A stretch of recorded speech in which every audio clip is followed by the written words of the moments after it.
माझ्या ऑफिसच्या पीसीला पण आमच्या कोकण कन्या एक्सप्रेसचा वॉलपेपर लागलाय, म्हणजे माझा पीसी पण सांगतोय कोकण कन्या सुचिता चल कोकणात गणपतीची तयारी करायला। चला, तुमची तयारी झाली का?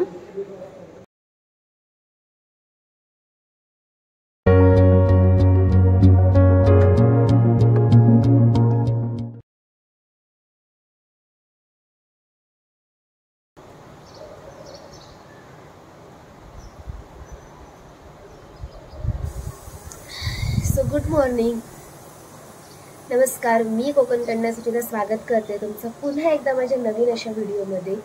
सो आजच्या दिवसामध्ये मी जे काही करेन तुमच्यासोबत शेअर करणारच आहे।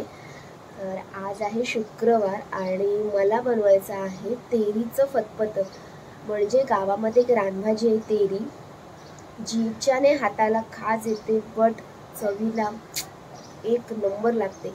सो मी आज बनवणार आहे तेरीचं फतफतं आणि शुक्रवार असल्या कारणाने थोडंसं सुकी मच्छी म्हणजे बोंबील थोडे सुके बोंबील बनवणार आहे आणि तांदळाची भाकरी, आणि त्याच्यानंतर ऑफिसला जाईन। जे जे काय करेल तुमच्यासोबत शेअर करेलच। सो फुल रेसिपी तर दाखवणार नाही, पण जेवढे ह्या ब्लॉगमध्ये तुम्हाला दाखवता येईल ते तुम्हाला मी दाखवणार आहे। तो ब्लॉग माझा पुढेपर्यंत नक्की बघा।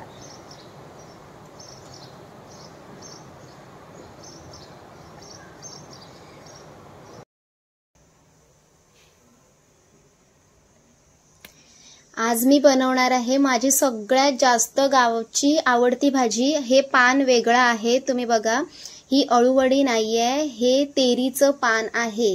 काही वेळा आपल्याला मार्केटमध्ये माहितीये का अळूवडीच्या नावाने हे तेरीचं पान दिलं जातं, जे म्हणजे चेहऱ्याला म्हणते सॉरी, आपण जेव्हा खातो ना तर घशाला खवखवतं। सो ही माझी फेवरेट भाजी यासाठी म्हटली की याला आहे ना तेरीचं फतफतं, मी तेरीचं फतफतं बनवणार आहे, जे गावची माझी सगळ्यात फेमस आवडती भाजी आहे। पहिल्यांदाच मला आईने सांगितलंय कशी बनवायची, त्याप्रमाणे मी आता आईने सगळं कट करून दिलं होतं। यांना खूप जास्त बारीक बारीक कापावं लागतं, अगदी बारीक कापावं लागतं। कापल्याच्या नंतर आपल्याला त्याला 3 ते 4 वेळा पूर्ण धुवायचं, बिकॉज ते घशाला थोडं खवखवतं, थोडं खारट नाही खवखवतं, हाताला सुद्धा खाज येते थोडी, तर त्याच्यामुळे आता मी यांना कापून घेते आणि पूर्ण रेसिपी दाखवणार नाही, पण आजचा व्लॉगमध्ये ही मी भाजी डब्याला बनवणार आहे उद्या, सो तुम्ही बघालच।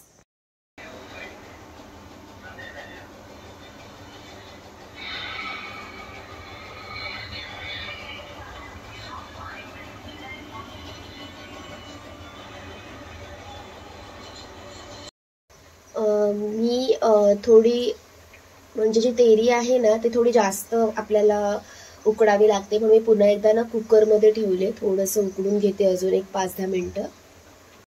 इकडे मी सुके बोंबील भाजत ठेवलेत। सुके बोंबीलची चटणी टाईप बनवायची असेल ना थोडे आधी भाजून घ्यायचे, त्यामुळे त्याचा ना जो जास्त स्मेल येतो ना सुक्या मच्छीचा आणि बोंबलाचा खास करून स्मेल येतो, तर तो जातो आपण जर भाजून घेतलं तर। थोडं मी भाजून घेते आणि त्यानंतर फोडणीला बटाट्यामध्ये बनवणार आहे, बटाटा आणि कांदा।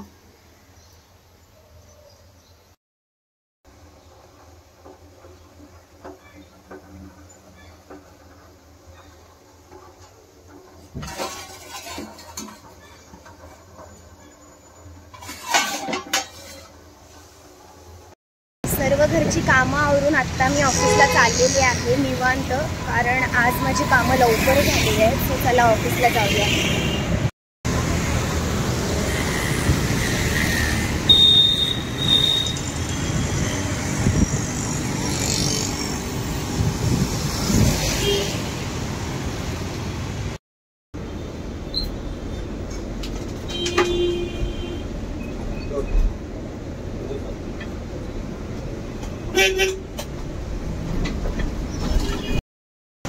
आता मी बसमधून उतरलेली आहे, अगदी निवांत कारभार आहे आज माझा, खूप स्लो चाललंय, कारण मी लवकर आली होती, म्हणजे लवकर उठले त्यामुळे लवकर आली। चला आता मी ऑफिसला चालले।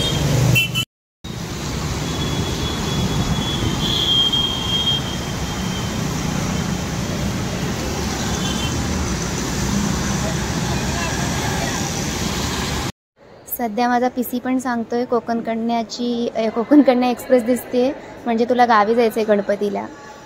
सो मी आता दुपारी मस्तपैकी जेवण करणार आहे. हा माझा डब्बा आहे. सकाळी मी बनवलं होतं तेरीचं फतफतं आणि थोडीशी मी बोंबील पण आणलेत आणि भाकरी तांदळाची. सो मी जेवते आता.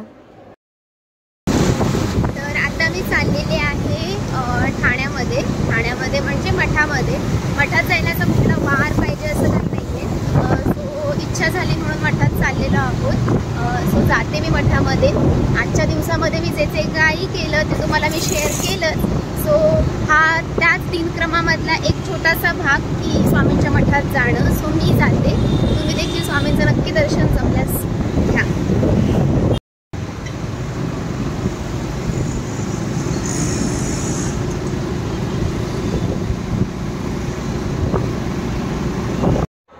मठात जाऊन मस्त मनाला पॉझिटिव्ह वाईब्स मिळते, शांतता मिळते, खूप प्रसन्न वाटतं. तर मी आता मठात जाते. तुम्हीही माझ्या व्हिडिओमार्फत स्वामी समर्थांच्या मठाचं दर्शन घ्या. दर्शन घेऊन आल्यानंतर मी जाईल घरी. सो फायनली माझं दर्शन झालं आहे. मी आमच्या किसनगरच्या मार्केटमधून घरी चालले. सो व्हिडिओ आवडला तर लाईक करा, शेअर करा. भेटूया उद्याच्या ब्लॉगमध्ये. Bye bye.